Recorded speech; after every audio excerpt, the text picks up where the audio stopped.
In the cold vastness of space, where empires rise and fall like dying stars, one truth remained absolute. Lord Vextharian was death incarnate.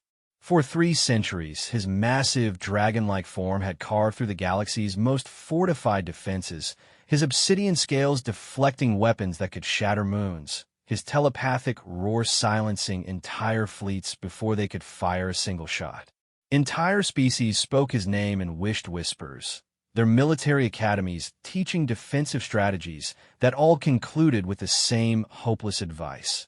If you encounter the Shadow Dragon, pray for a quick death. He was the galaxy's apex predator, a living weapon of mass destruction who had never known defeat, never shown mercy, and never, not once in his long, blood-soaked existence, felt the touch of another being without it ending in annihilation.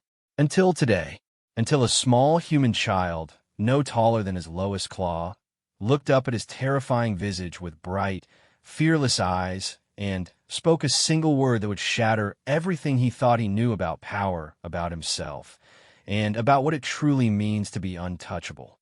Daddy, some bonds cannot be broken by force. Some connections transcend species, logic, and the very fabric of war itself. This is the story of how the galaxy's most feared predator discovered that the greatest strength in the universe comes not from being untouchable, but from finally allowing someone close enough to touch your heart. The research station Prometheus 7 hung in the void like a metallic tumor against the star-speckled darkness, its hull gleaming under the pale light of 3 distant suns. Inside its sterile corridors, Dr. Sarah Chan worked frantically at her laboratory console, her trembling fingers dancing across holographic displays as she tried to complete 30 years of research in 30 minutes. "Computer, begin final data compression sequence," she whispered, her voice barely audible over the station's emergency klaxons. The crimson warning lights painted her face in shades of blood as she glanced toward the reinforced viewport. Nothing yet, but she knew he was coming. Lord Vextharian moved through space like liquid darkness given form. His massive body, easily the size of a battlecruiser, undulated through the void with impossible grace. Obsidian scales, each larger than a human torso, caught and absorbed the starlight around him, creating an area of darkness that seemed to bend reality itself. 6 powerful limbs, ending in claws capable of tearing through neutronium hull, plating propelled him forward, while his elongated skull, crowned with bioluminescent spines, turned slowly from side to side as he tasted the electromagnetic spectrum for signs of his prey. The Terran Federation had been foolish enough to establish a research outpost in his territory. More foolish still, they had been experimenting with something that belonged to his people. The stolen draconian artifacts hidden within Prometheus 7 called to him like a beacon, their psychic resonance making his inner fire burn brighter with each passing moment. Behind his approaching form, the twisted wreckage of a Federation patrol fleet drifted in his wake. 12 ships had responded to the station's distress call. 12 proud vessels with crews totaling over 4,000 souls. They had lasted exactly 4 minutes and 37 seconds against him. Not his longest engagement, but longer than most. Dr. Chen's hands shook as she initiated the emergency protocols. Around her, the last remnants of her research team worked with desperate efficiency. Dr. Marcus Webb sealed the final sample containers while Professor Yuki Tanaka downloaded decades of xenoarchaeological data into portable storage units. "Sarah, we need to go," Marcus said, his usually steady voice cracking with fear. "The evacuation shuttles won't wait forever." "Almost done," Sarah replied, her eyes never leaving the screen. The compression was at 93%. The artifacts they had been studying weren't just ancient draconian relics.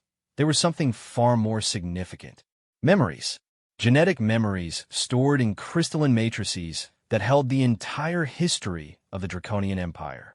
If she could preserve this data, humanity might finally understand why the dragons had vanished from the galaxy millennia ago, leaving only scattered remnants of their civilization, and creatures like Vextharian who seemed to exist outside of time itself. The station shuddered violently, throwing her against the console. Emergency lighting flickered as the artificial gravity fluctuated. Through the viewport, she could see him now, a moving shadow against the stars that defied every law of physics she understood. How could something so massive move through vacuum without any visible propulsion? How could organic matter survive the cosmic radiation and absolute zero of space? Incoming transmission, the computer announced in its maddeningly calm voice. Don't answer it, Marcus said quickly. Everyone knows what happens when but it was too late. The communication system activated automatically, and suddenly the laboratory filled with a presence that made their bones ache. It wasn't a voice in any conventional sense, but rather a direct intrusion into their minds that bypassed their ears entirely. Humans. The psychic voice resonated through their consciousness like the tolling of a funeral bell. You have taken what is not yours. Return the memories of my people, or join them in death. Sarah forced herself to look at the main display, where Vextharian's image filled the screen. His head alone was larger than their entire laboratory, with eyes like burning galaxies and rows of teeth that glowed with their own inner fire. But it was his intelligence that truly terrified her. This wasn't some mindless beast or force of nature. This was a being of vast intellect and terrible purpose. We were only studying them, she managed to say, her voice barely a whisper. Studying. The psychic laughter that followed made blood trickle from her nose. You primitive creatures dare to study the sacred memories of the eternal dynasty? You cannot even comprehend the shadows of what you have touched. The station shook again as Vextharian's massive form settled against the hull. Through the superstructure, they could hear the metal groaning under his weight. Sarah watched her compression progress tick upward. 97%. Please, she said, surprising herself with her boldness. These memories, they're all that remains of your people's history. We only wanted to preserve them, to learn from them. Surely that's better than letting them be lost forever. For a moment, there was silence. The emergency klaxons seemed muted, the red warning lights less frantic. Then Vextharian's presence pressed against their minds again, but this time it felt different, less like a crushing weight, and more like being examined by something vast and alien. Preserve. The dragon's mental voice carried undertones of something that might have been surprise. You seek to preserve the memories of my people? Yes, Sarah said, gaining confidence. Your civilization created wonders that we can barely imagine. Art, science, philosophy, all of it stored in these crystalline matrices. We've spent 30 years trying to understand just the smallest fragments. The station lurched as Vextharian shifted his position. Through the hull sensors, they could detect him moving around the research facility, his massive form blocking out entire sections of the starfield. 30 of your years, he mused, and now his psychic voice carried undertones of what almost sounded like curiosity. Show me what you have learned, little archaeologist. With trembling hands, Sarah activated the holographic display. 3 decades of painstaking research materialized in the air before them. Translated fragments of draconian poetry that spoke of loss and longing, scientific equations that described the fundamental forces of reality in ways human physics was only beginning to grasp, and artistic representations of creatures and places that existed nowhere in known space. We know so little, she admitted. Every answer we've found has only led to more questions. But we've tried to be respectful, to honor what we've found. Vextharian was quiet for a long time. The station's hull creaked and groaned as he moved, and Sarah could imagine those massive claws tracing delicate paths across the metal surface. When he finally responded, his mental voice was softer, though no less powerful. You have indeed been careful, more careful than others who have disturbed the resting places of my kind. There was a pause, and Sarah could sense him considering something. These memories, they are sacred to me. They are all I have left of a time before the great silence. What happened to them? Sarah asked before she could stop herself. To your people? That is not for your kind to know. Not yet. His presence pressed against her mind again, but gently this time, like a careful examination. But perhaps it is time for the memories to speak again, to find new guardians. The compression indicator finally reached 100%. Dr. Chen looked at the portable storage device containing decades of work, then at the holographic display showing the dragon's massive form curled around their station. We could work together, she said suddenly. You could help us understand the memories properly, and we could help preserve them, share them with the galaxy, so your people's legacy lives on. The silence that followed was so complete that Sarah wondered if she had somehow offended him beyond recovery. The emergency klaxons had stopped, and even the station's usual background hum seemed muted. Then, Vextharian's laughter filled their minds. Not the cruel, painful sound from before, but something that might have been genuine amusement. Bold, little human. Very bold. His massive eye appeared at the viewport, larger than the entire window, studying them with ancient intelligence. But I do not work with anyone. I am the shadow between stars, the ending of all things. I take what I wish and destroy what displeases me. Sarah felt her heart sink, but then the dragon continued. However, there is something aboard your station. Something that was not there when I arrived. A small life form. Young. Afraid. His mental voice carried a note of confusion. Why have you brought a youngling to this place of research? Dr. Webb and Professor Tanaka exchanged glances. There's no child aboard the station, Webb said slowly. Our crew is all adults. We wouldn't bring children to... There is. Vextharian's interruption was absolute. In the lower levels. Section 7. A small human child, alone and frightened. His presence seemed to shift, focusing intently on something they couldn't perceive. She is curious. Even in her fear, she reaches out with her mind. Sarah's blood ran cold. Section 7 was the artifact storage area, heavily shielded and off-limits to all but the senior researchers. How could child have gotten down there? And why hadn't their sensors detected her?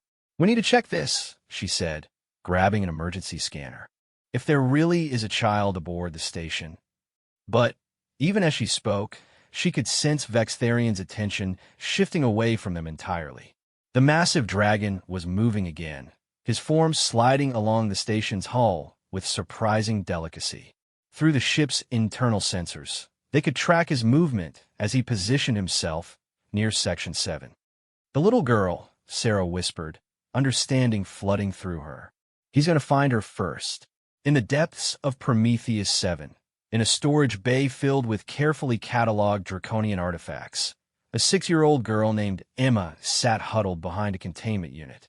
She'd been hiding there for hours, ever since the scary alarms had started, and all the grown-ups had begun running around and shouting. Her parents worked on the station, but they had been in the outer ring when the emergency began, and she had been too frightened to find them. Now she could feel something massive moving outside the hull, something that made the metal walls sing with a deep, thrumming vibration. But, strangely, the presence didn't feel entirely threatening to her. It felt sad, ancient, and terrible, and powerful beyond imagination, but underneath it all, profoundly alone. Emma closed her eyes and did what her mother had taught her to do when she was scared. She reached out with her heart and tried to send feelings of comfort and love into the darkness. And somewhere in the vast emptiness of space, Vextharian the Destroyer, the shadow between stars, the ending of all things, felt a tiny spark of pure, innocent compassion touch his ancient consciousness and stopped moving entirely. For the first time in 300 years, Vextharian experienced something that could only be described as confusion. The tiny spark of consciousness he had detected in Section 7 was unlike anything he had encountered before. It touched his mind not with fear or hatred or desperate bargaining, but with something so pure and uncomplicated that it momentarily stunned him. The child was trying to comfort him. Him, the creature whose very name caused seasoned warriors to weep. The being who had raised entire star systems and watched civilizations crumble to dust without a flicker of remorse. A small human youngling, barely old enough to understand the concept of death, was attempting to soothe his ancient pain with nothing more than the innocent warmth of her heart. Through the station's hull, he could sense her more clearly now. Her life force was bright and clean, unmarred by the cynicism and corruption that seemed to infect all adult minds. She sat surrounded by the crystalline memory cores of his people, and somehow, impossibly, she was responding to their psychic resonance. The sacred memories were singing to her, and she was singing back. In the laboratory levels above, Dr. Chun and her team were frantically trying to make their way to Section 7, but Vextharian barely noticed them anymore. His entire attention was focused on the impossible little creature below who seemed to see straight through the layers of rage and darkness he had wrapped around himself like armor. With movements more delicate than any being his size should have been capable of, Vextharian positioned himself directly outside Section 7. His massive claws found purchase on the station's hull, and with surgical precision, he began to carefully peel back the outer plating. Not the violent, destructive approach he usually took when boarding enemy vessels, but something closer to the way a parent might gently open a gift to avoid startling a sleeping child. Inside Section 7, Emma felt the walls beginning to shift and sing. The strange crystalline objects around her were glowing brighter now, filling the storage bay with soft, prismatic light that made her think of her grandmother's jewelry box. The sadness she had felt from the big presence outside was still there, but it was mixed now with something else, surprise, maybe, and a kind of careful curiosity that reminded her of how her father looked when he was trying to solve a difficult puzzle.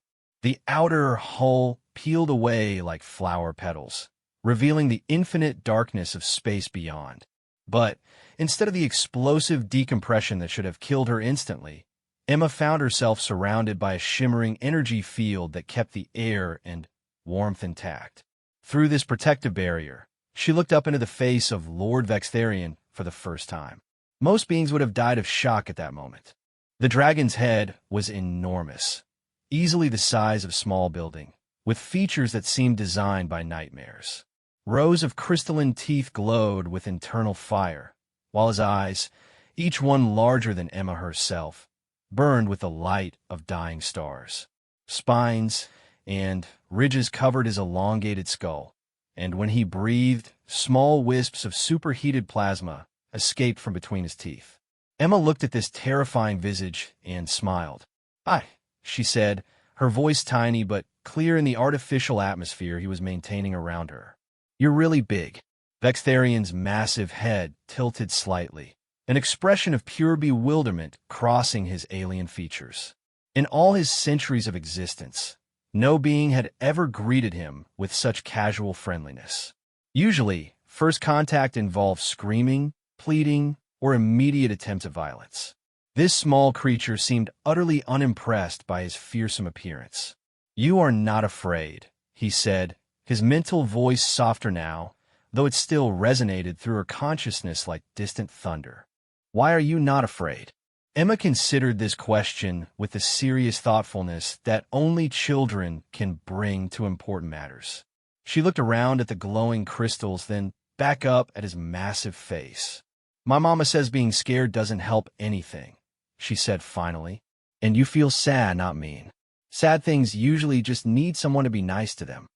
If Vextharian had possessed the physical capability for it, he would have staggered.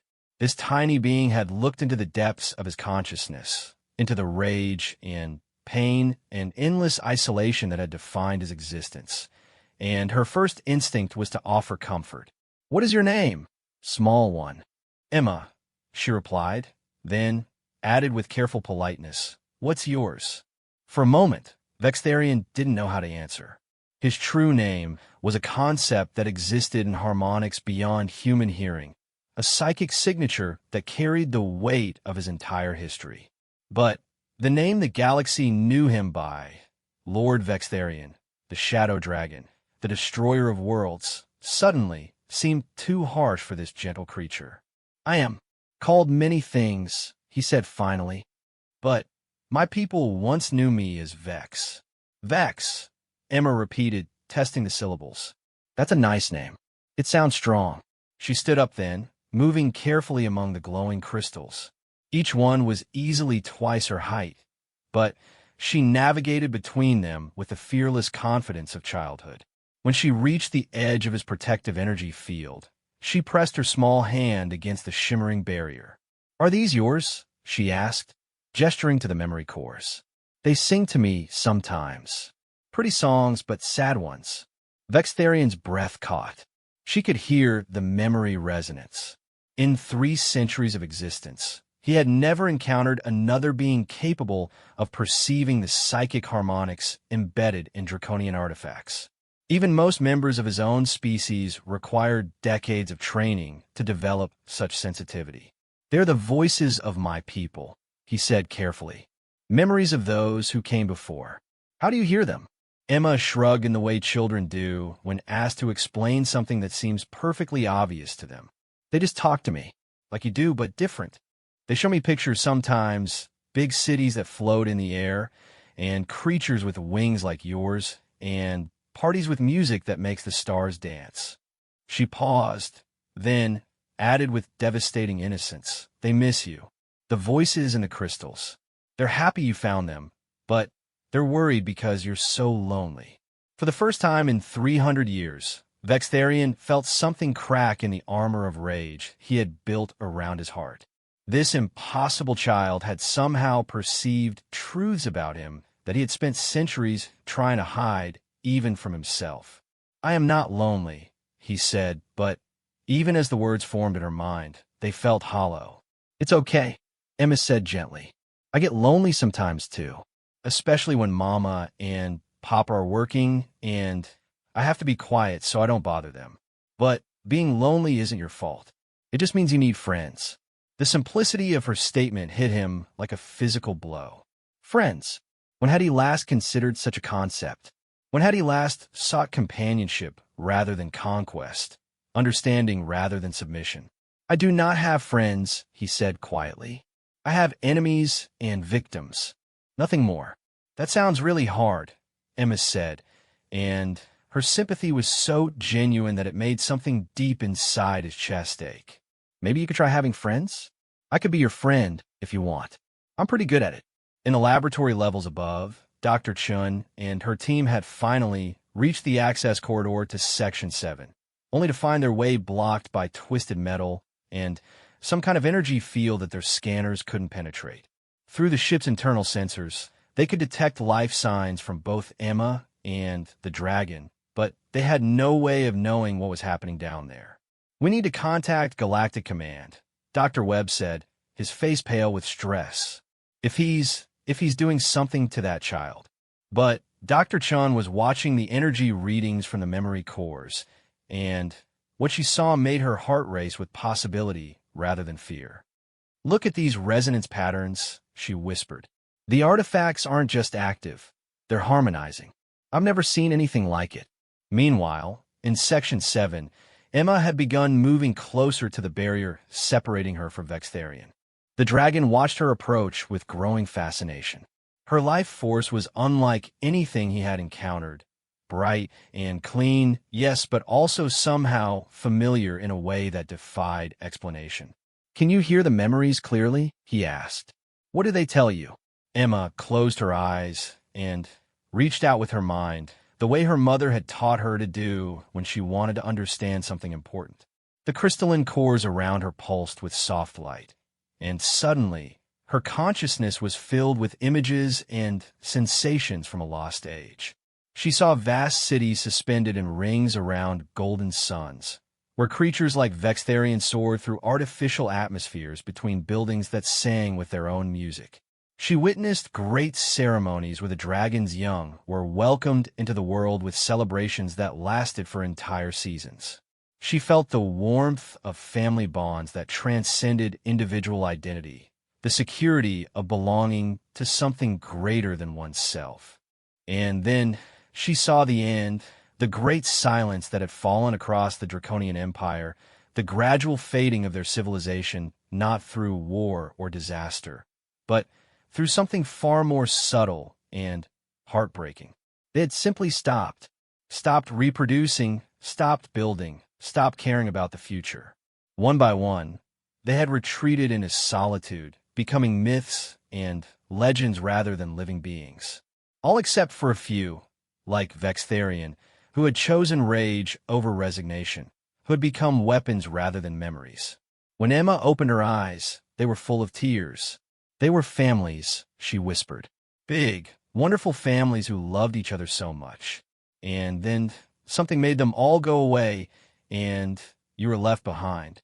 The barriers around Vextharian's heart, built up over centuries of isolation and pain, crumbled completely.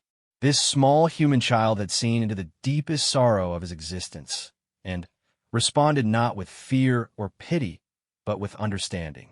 Yes, he said, and for the first time, his mental voice carried no trace of threat or anger, only profound exhaustion and grief. I am the last, the only one who remembers what we were before the silence took us. Emma stepped forward until she was pressed against the energy barrier, her small hand flat against the shimmering field. You don't have to be alone anymore, she said simply. I remember them now, too. The memories showed me. So you're not the last one who remembers. Vextharian stared down at this impossible child who had somehow become the keeper of his people's legacy in the space of a few moments. Without conscious thought, he adjusted the energy field, making it permeable. Emma stepped through as if it were nothing more than a curtain of warm air. She walked right up to his massive head, which was now close enough to the floor of the storage bay that she could reach it, and placed her tiny hand against the obsidian scales of his snout. There, she said with the satisfaction of a problem solved. Now, we're both not alone. And in that moment, Vextharian, the destroyer, the shadow between stars, the ending of all things, discovered what it meant to be touched by another being without violence or fear, to be touched with simple, uncomplicated love. It was the beginning of everything. The moment Emma's hand touched his scales, Vextharian felt something shift in the fundamental structure of reality itself. Not in the space around them, but in the deeper currents that connected all living things. The child's touch carried with it a warmth he had forgotten could exist. Not the burning heat of stellar cores or plasma weapons, but the gentle, nurturing warmth of life itself. For Emma, touching the great dragon was like placing her hand on the side of a mountain that hummed with its own inner song. His scales were surprisingly smooth, warm to the touch despite their crystalline appearance. But more than the physical sensation, she could feel the vast loneliness that lived inside him beginning to ease, like ice melting under spring sunshine. You're not as scary as you think you are, she said softly, her voice creating small vibrations against his massive head. You're just really, really sad. I have done terrible things, little Emma, Vextharian replied, his mental voice now carrying a gentleness that would have shocked anyone who knew his reputation. I have destroyed worlds, ended civilizations. Entire species have vanished because of my rage. Emma considered this with the serious thoughtfulness that children bring to important moral questions. She traced small patterns on his scales with her finger, her touch feather-light, but somehow profound. My teacher says that people do bad things when they're hurt really, really badly, she said finally. And that doesn't make the bad things okay, but it means they can still choose to do good things instead. The simplicity of her moral framework, the idea that redemption was as simple as choosing to do better, hit Vextharian like a revelation. In all his centuries of existence, he had never considered that his past actions didn't have to define his future ones. And what if the hurt is too deep? He asked quietly. What if the darkness has grown too strong to overcome? Then you find a light, Emma said with absolute certainty. And you hold on to it really tight until the darkness gets smaller. As she spoke, the memory cores around them began to resonate more strongly, their harmonic frequencies creating a complex symphony that told the story of the Draconian Empire in pure emotional resonance. Emma closed her eyes and let the music wash over her, understanding flowing through her young mind like water finding its natural course. "They're showing me more," she whispered. "Your people, they didn't just disappear. They made a choice. They saw something coming, something that would have hurt everyone in the galaxy, and they chose to stop it by stopping themselves." Vextharian's massive form went very still. "What do you mean?" "There was a sickness," Emma continued, her voice taking on an odd cadence as the memories flowed through her. "Not a sickness of the body, but of the spirit. It made people stop caring about others, stop feeling love or compassion or hope. Your people could feel it spreading from somewhere far away, carried on invisible currents between the stars." The dragon's breath caught. He had never been told this story, had never understood why his people had simply given up. But as Emma spoke, fragments of half-remembered conversations from his youth began to make sense. "The shadow plague," he breathed. "The elders spoke of it sometimes, but never directly." "Your people were special," Emma said, her small hand still resting against the scales. "They could feel the emotions of all living things, just like you can touch my mind with yours. So when the plague started spreading, they felt it first. They felt how it would change everything, make the whole galaxy cold and empty and mean." She paused, and when she continued, her voice carried a weight far beyond her years. "So they made themselves very small and quiet, so the sickness couldn't use them to spread to others. They went into a deep sleep, waiting for someone to find a cure. But there is no cure," Vextharian said, anguish coloring his mental voice. "I have searched for centuries. My people are gone." "No, they're not," Emma said with quiet certainty. "They're just sleeping, waiting."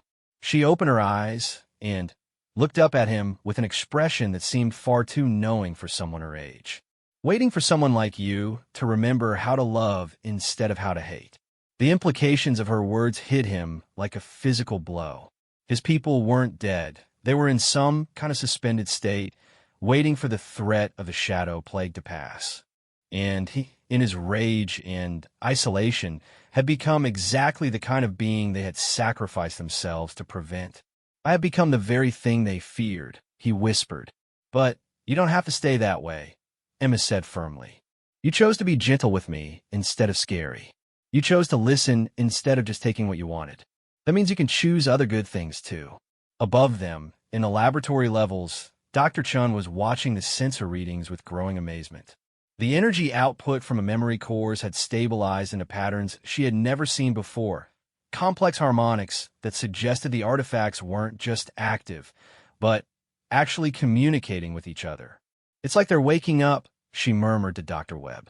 "After millennia of dormancy, they're suddenly becoming fully functional." "But why now?" Webb asked. "What's changed?" Dr. Chun studied the readouts, her scientific mind racing through possibilities. "The child," she said suddenly. "Emma's presence is somehow catalyzing a reaction in the artifacts. But that should be impossible. She's human. She has no draconian heritage." In Section 7, Emma was experiencing something that would have been impossible to explain to the scientists above. The memory cores weren't just showing her the past. They were showing her potential futures, branching paths of possibility that spread out from this moment like the roots of some vast cosmic tree. In some timelines, Vextharian chose to continue his path of destruction, eventually consuming himself in rage until nothing remained but empty darkness. In others, the shadow plague spread unchecked across the galaxy, turning every civilization cold and cruel until love itself became extinct. But there was another path, a bright thread of possibility that showed the great dragon learning to heal instead of harm, using his vast power to nurture rather than destroy. In that timeline, Emma saw the sleeping Draconians beginning to wake, drawn back to consciousness by the sound of their guardian, learning to sing songs of hope instead of dirges of despair. "I can see it," she whispered, her voice filled with wonder. "I can see what happens if you choose to be good instead of angry. Your people come back, and they teach everyone else how to fight the sickness. They teach us how to love so strongly that the darkness can't touch us anymore." Vextharian felt something fundamental shift inside his consciousness. For the first time in 3 centuries, he allowed himself to imagine a future that didn't end in destruction. A future where he might be something other than a weapon, where his vast power might be used to create rather than destroy. "You truly believe this is possible?" he asked.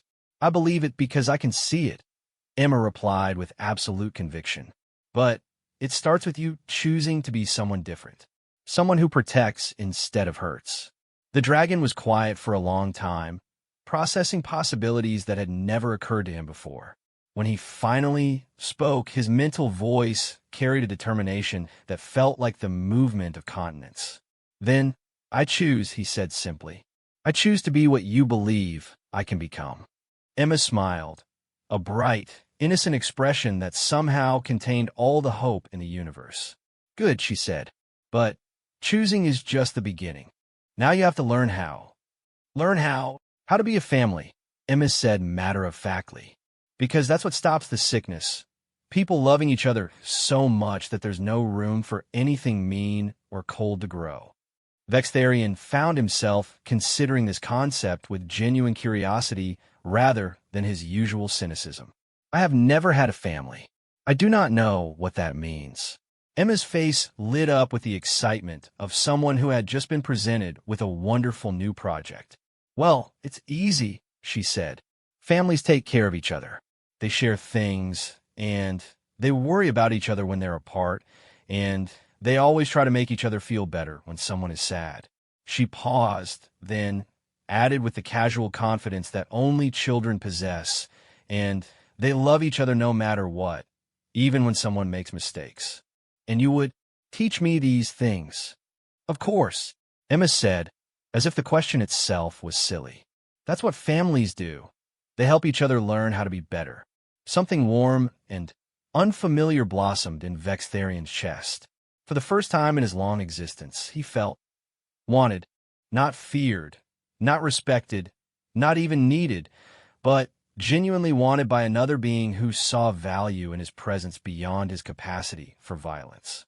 "Then, I would be honored to learn from you, little teacher." Emma giggled at the formal tone, a sound like silver bells that made the memory cores around them pulse with sympathetic harmonics. "You don't have to be so fancy about it. Families are supposed to be comfortable with each other." "I am not accustomed to comfort," Vextharian admitted. "That's okay," Emma said, reaching up to pat his massive snout with the casual affection she might show to a beloved pet. "I'll teach you that too. But first, we should probably go tell everyone else that you're not going to hurt them anymore. The grown-ups are really worried." For the first time in centuries, Vextharian found himself genuinely concerned about the well-being of beings other than himself. Not because they were useful to him, but simply because their distress might upset his newfound young companion. "Yes," he agreed, his mental voice carrying a warmth that would have been unrecognizable to his former enemies. "We should ease their fears. A family does not cause unnecessary suffering." As they prepared to make contact with the rest of the station, neither of them noticed the subtle changes already taking place around them. The memory cores were glowing brighter now, their harmonic frequencies beginning to reach out beyond the research station, touching the quantum foam of space itself with messages of hope and renewal. Somewhere in the deep places between stars, ancient minds that had slumbered for millennia began to stir, drawn back toward wakefulness by the impossible sound of their guardian's first halting steps toward redemption. The journey back to the laboratory levels became Emma's first lesson in teaching someone how to be gentle. Vextharian, who had spent centuries moving through space and matter with the casual destructiveness of a force of nature, now found himself carefully reconstructing the hull sections he had peeled away, sealing them with a precision that bordered on artistry. "You're really good at that," Emma observed, watching through the observation window as massive claws that could shatter planets delicately welded metal with controlled bursts of plasma. "It's like watching someone fix a watch. except the watch is really, really big. I have always been capable of precision, Vextharian replied, his mental voice carrying a note of surprise at his own gentleness. I simply never saw a reason to use it, because breaking things was easier than fixing them. Emma asked with the directness that only children could manage. The dragon paused in his work, considering this observation. Yes, destruction requires no thought, no planning, no consideration for consequences. Creation. Creation requires care. And caring is scary when you're hurt, Emma added wisely. Because if you care about something, it might get taken away, and then you'll hurt even more. The simplicity with which she understood his deepest fears left Vextharian momentarily speechless. This small human child had somehow perceived truths about his nature that he had spent centuries hiding from himself. As they made their way through the station's corridors, Emma riding on his back between the protective spines of his neck ridge, other revelations began to unfold. The station's personnel, who should have been fleeing in terror, instead found themselves drawn to observe this impossible sight. The galaxy's most feared predator moving with careful grace through their facility, guided by a 6-year-old girl who chattered to him as if he were a favorite uncle. The artificial gravity feels weird when you move, Emma commented, adjusting her position between his neck spines. It's like being on a really big, really gentle roller coaster. I am attempting to minimize disruption to the station's systems, Vextharian explained, his massive form undulating through the corridors with movements that somehow caused no structural damage despite his immense size. Your people require stable environmental conditions. See, you do know how to take care of people, Emma said with satisfaction. You just forgot for a while. When they reached the laboratory section, they found Dr. Chun and her team waiting with expressions that ranged from terror to amazement. The arrival of the Shadow Dragon should have been a moment of absolute horror, but there was something so fundamentally different about his demeanor that even the most frightened researchers found their panic giving way to curious wonder. Dr. Chun, Emma called out cheerfully, waving from her perch atop the dragon's head. This is Vex. He's not scary anymore. He's going to help us understand the memory crystals. Dr. Chun stared up at the massive creature who had once been synonymous with galactic destruction. This close, she could see details that recordings from previous encounters had never captured. The intricate patterns etched into his scales, the way his bioluminescent spines pulsed in rhythm with his breathing, the ancient intelligence burning in eyes that were currently focused on Emma with what could only be described as protective devotion. You're different, she managed to say, her scientific mind struggling to process the transformation she was witnessing. I am learning to remember what I was before the pain made me forget, Vextharian replied, his psychic voice now carefully modulated to avoid causing discomfort to the humans present. This youngling has shown me that there are other ways to exist besides anger and isolation. Emma, Dr. Chun said carefully, you need to understand, this being has destroyed entire civilizations. He's killed billions of sentient creatures. Emma's expression grew serious, and for a moment she looked far older than her 6 years. I know, she said quietly. The memory crystals showed me. They show me a lot of things. She looked up at Vextharian with infinite compassion. But they also showed me why. And they showed me who he really is underneath all the hurt. Vextharian lowered his massive head so that Emma could slide down his neck to stand on the laboratory floor. The movement was so gentle, so carefully controlled, that not a single piece of equipment was disturbed by the presence of a creature whose very footsteps had once triggered seismic events on planetary surfaces. I cannot undo what I have done, he said, his mental voice heavy with the weight of centuries of destruction. But I can choose to do no more harm. I can choose to use my remaining time to heal rather than hurt. Dr. Webb, who had been standing frozen in terror since the dragon's arrival, suddenly found his voice. The Federation will never accept this. They'll see any alliance with you as a betrayal of every world you've destroyed. Then, they're being stupid, Emma said with the blunt honesty of childhood.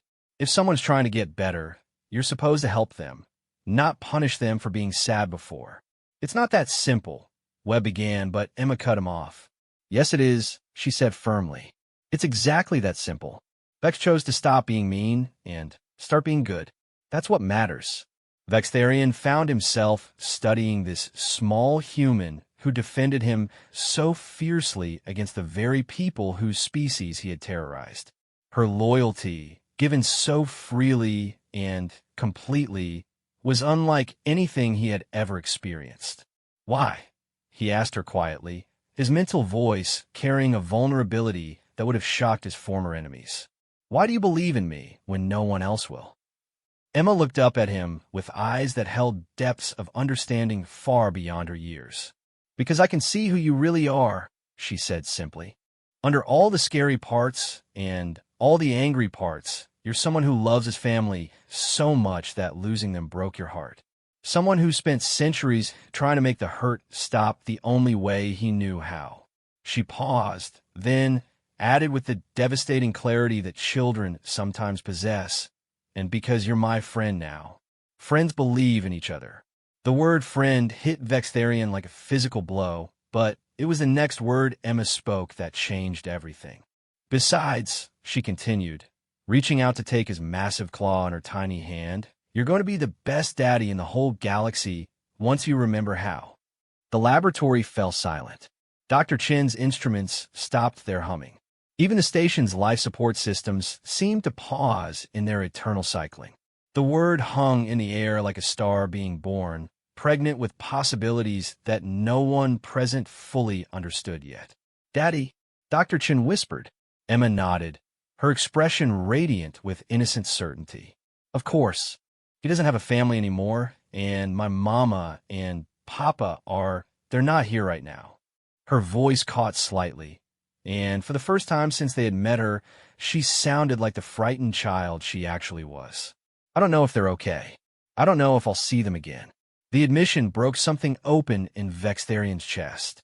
This brave, wonderful creature who had been comforting him and teaching him how to be good was herself lost and afraid, separated from her own family by circumstances beyond her control. Your parents, he said gently. Where are they?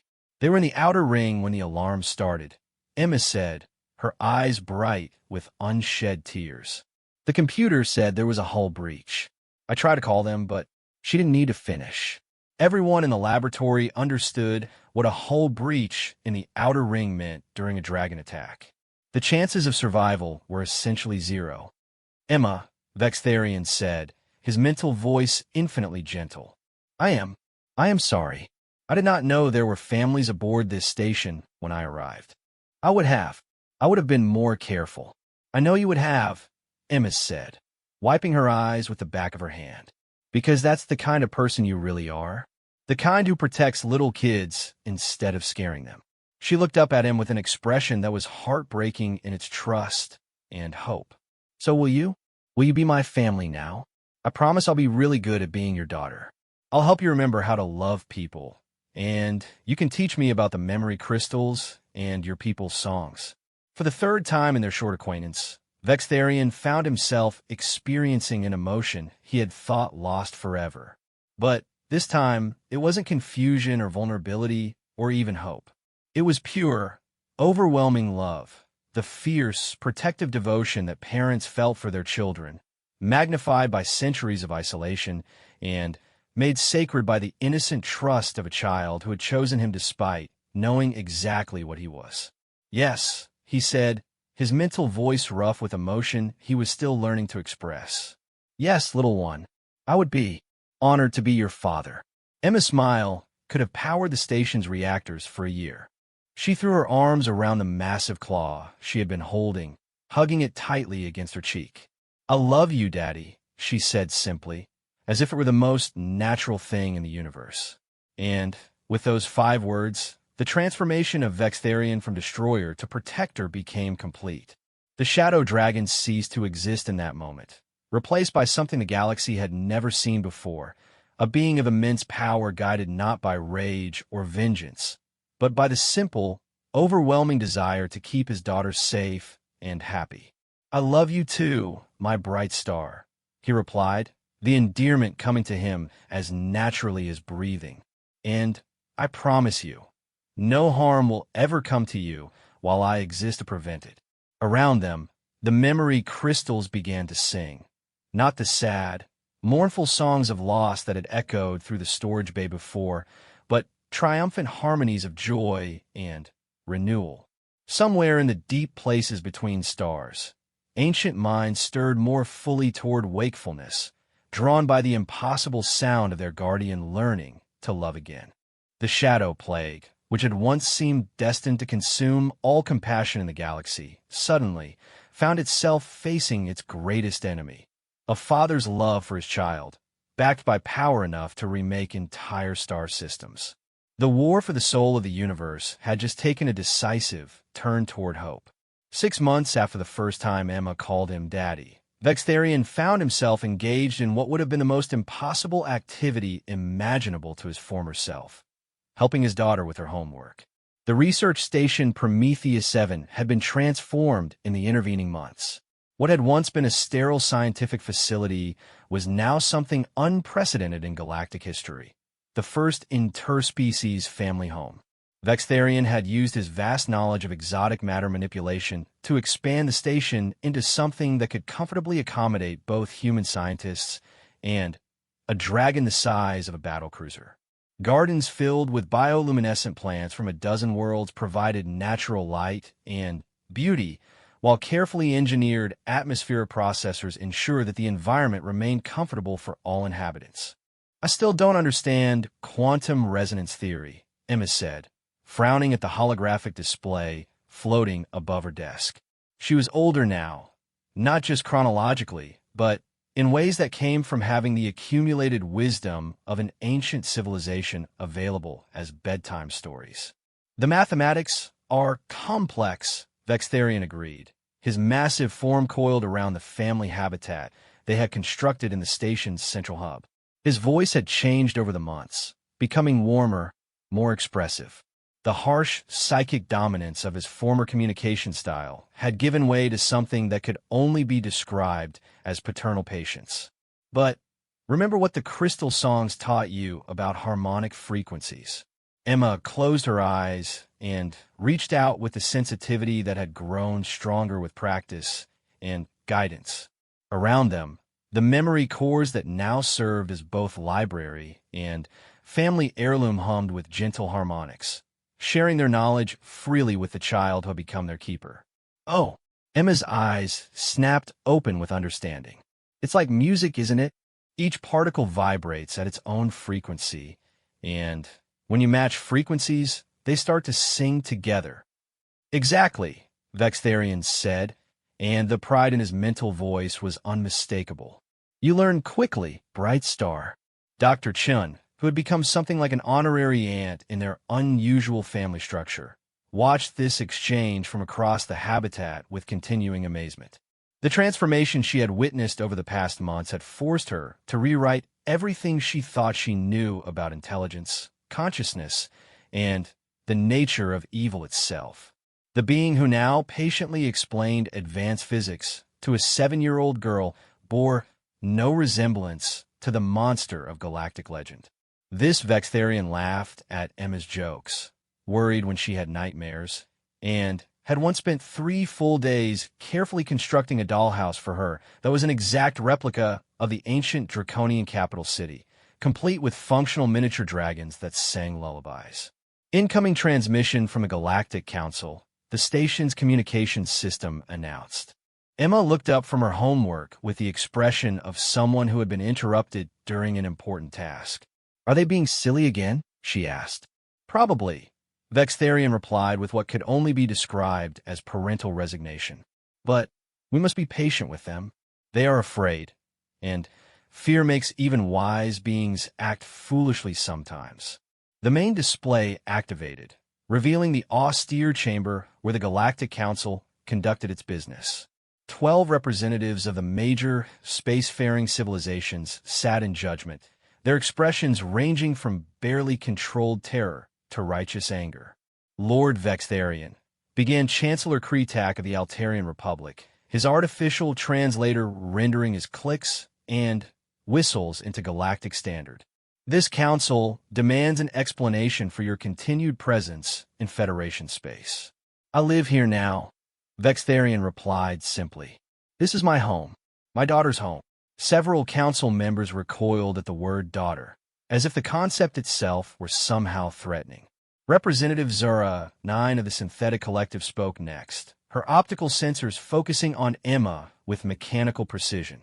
The biological entity you refer to as your daughter is human. You are draconian. This relationship is impossible by all known principles of interspecies development. Emma stood up from her desk, her chin raised with the defiant courage that had first captured her father's attention. You don't get to decide who gets to be a family, she said firmly. My daddy loves me and takes care of me and teaches me things. That makes us family, even if we don't look the same. Young human, Chancellor Kretak said with patronizing gentleness. You have been deceived by a creature of immense malevolence. This being has destroyed entire civilizations. He is incapable of the emotions you believe you see in him. Emma's eyes flashed with anger that was entirely her own, not influenced by any draconian power. You're wrong, she said, her voice carrying a conviction that made several council members shift uncomfortably. He's the best daddy in the galaxy. He's never hurt anyone since I've known him, and he's been helping people instead. It was true. Over the past months, Vextharian had begun using his vast abilities to assist with humanitarian efforts across the sector. Planets devastated by natural disasters found themselves mysteriously aided by precisely targeted interventions. Atmosphere processors that appeared overnight, supply caches that materialized in exactly the right locations, rescue operations conducted with impossible efficiency.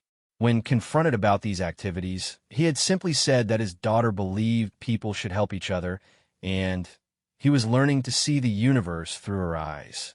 The point remains, interjected General Voss of the Terran Federation, that you are a threat to galactic security. Your very existence destabilizes the balance of power. I am a father, Vextharian replied, his mental voice carrying a calm certainty that seemed to resonate through subspace itself. I have no interest in power beyond what is required to protect my child and provide for her growth and happiness. And what of your people? Press Council Elder Thaimon of the Ethereal Collective. The prophecies speak of the dragon's return heralding the awakening of the Draconian Empire. Do you deny that you seek to restore your species to galactic dominance? Vextharian was quiet for a moment, and Emma could feel something profound shifting in his consciousness. When he spoke again, his words carried the weight of destiny itself. I do not seek to restore anything, he said slowly, but you are correct that my people are stirring. The memory cores have begun to sing of awakening. The ancient sleepers respond to the sound of healing where once there was only destruction.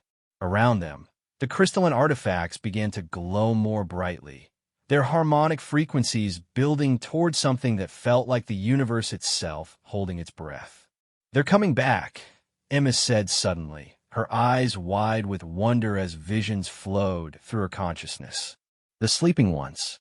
They can feel that the sickness is ending, that it's safe to wake up now. Sickness, Chancellor Kretak demanded. What sickness? Emma looked at the council members with an expression of innocent pity.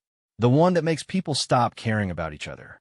The one that makes them think hurting others will somehow make them feel better. The shadow plague. Several council members exchanged alarmed glances. The term was known to xenoarchaeologists as a reference found in ancient texts, but it had always been dismissed as mythology. The plague was real, Dr. Chen said, stepping forward to join the conversation. We've confirmed it through analysis of the memory cores. A psychic pathogen that spread along quantum communication channels, gradually eroding the capacity for empathy and compassion in advanced civilizations. The Draconians didn't disappear.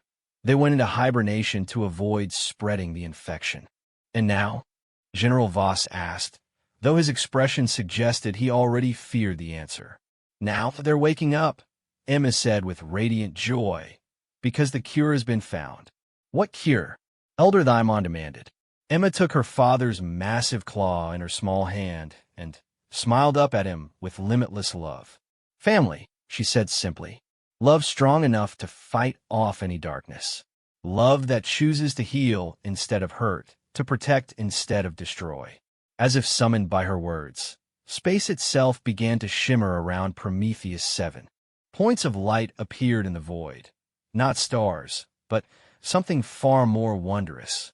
One by one, the ancient Draconians began to emerge from their millennial slumber, drawn back to consciousness by the impossible sound of their guardian's heart learning to sing songs of hope instead of dirges of despair.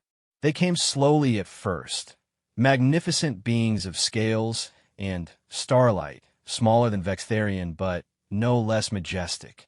Families that had been separated by eons of protective sleep found each other again, their joyous reunions creating harmonics that rippled through subspace like waves of pure emotion. By the void, whispered Representative Zanine, her mechanical sensors struggling to process the readings. There are hundreds of them. Thousands. My people, Vextharian said, his mental voice filled with wonder and overwhelming gratitude. They're coming home. Emma clapped her hands with delight as the first of the awakened dragons approached the station. It was a female, smaller than Vextharian, but with scales that shimmered like captured aurora. When she spoke, her mental voice carried warm amusement. Little guardian, she said, her psychic touch gentle as morning light. You have changed much since we entered the long sleep. I have learned to be a father, Vextharian replied, his pride evident in every harmonic of his mental voice. This is my daughter, Emma. She is the light that guided me out of the darkness. The female dragon's attention focused on Emma with benevolent curiosity. Such a small creature to carry such brightness. You have our gratitude, little healer. Are you my grandmama? Emma asked with the directness that had become her trademark. The dragon's laughter was like silver bells in a warm breeze. If Vextharian is your father, then, yes, child, I am called Serenity Weaver, and I suppose I am now your grandmother. Emma's smile was radiant. I always wanted a grandmama. Can you teach me the old songs? Daddy tries, but he says his voice isn't made for lullabies.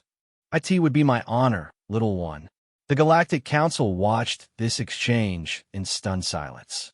The beings they had feared as harbingers of conquest and destruction were welcoming a human child into their family structure. I don't understand, Chancellor Kretak said finally. Your people have the power to dominate the galaxy. Why do you not seek conquest? Serenity Weaver's attention turned to the council, and, for a moment, they felt the vast weight of her ancient wisdom. Conquest, she mused. What could we conquer that would compare to this moment? Our guardian has learned to love. The shadow plague has been defeated by the simple act of choosing compassion over cruelty, and we have awakened to find a new granddaughter who bridges the space between species with her innocent heart. She paused, then added with gentle amusement, what empire could be worth more than family? Around them, more Draconians continued to arrive, their reunion celebrations creating a symphony of joy that touched every living being in the system. The memory cores sang with voices that had been silent for millennia, sharing stories and songs and the accumulated wisdom of ages. Emma watched it all with wonder, secure in her father's protective presence, and surrounded by more family than she had ever imagined possible. When the council finally closed the communication channel, she looked up at Vextharian with a question that had been growing in her mind. Daddy, she said thoughtfully, what happens now? Now that everyone's awake and the sickness is gone. Vextharian considered this, his gaze moving from his daughter to his awakened people to the vast star field beyond. For the first time in centuries, the future stretched before him not as a series of targets to destroy, but as infinite possibilities to explore. Now, he said, his mental voice warm with love and bright with hope, we build something new. Not an empire of conquest, but a family of worlds. We teach other species what you taught me. That love is stronger than fear, that healing is possible, that even the most broken heart can learn to sing again. Emma nodded sagely, as if this outcome had been obvious from the beginning. That sounds like a really good plan, Daddy. And what would you like to do, Bright Star? What dreams does my daughter have for her future? Emma thought about this with the seriousness that important questions deserved. I want to learn everything, she said finally.